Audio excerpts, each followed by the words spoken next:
ലോകം ശബ്ദ കോലാഹലത്തിലാണ്.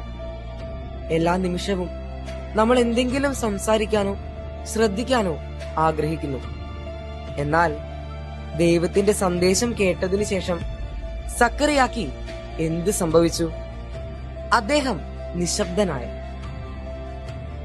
ദൈവത്തിന്റെ വാക്കുകളെ അവിശ്വസിച്ചപ്പോൾ ദൈവം അദ്ദേഹത്തിന്റെ സംസാരശേഷി എടുത്തുമാറ്റി.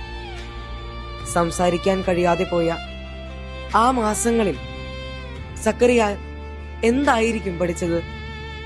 മൗനം.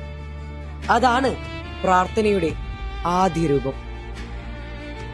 യുവജനങ്ങളെ, ഇന്ന് നമുക്ക് ഒരു നിശബ്ദ പ്രതിജ്ഞയെടുക്കാം. നമ്മുടെ സംസാരത്തിൽ നിന്ന് 5 മിനിറ്റ് ദൈവത്തിനായി മാറ്റിവെക്കാം. മറ്റൊരാളുടെ സംസാരം ശ്രദ്ധയോടെ ശ്രവിക്കാം. സമാധാനം നമ്മുടെ ഉള്ളിലാണ് തുടങ്ങുന്നത്. ബഹളങ്ങൾ അകറ്റാം.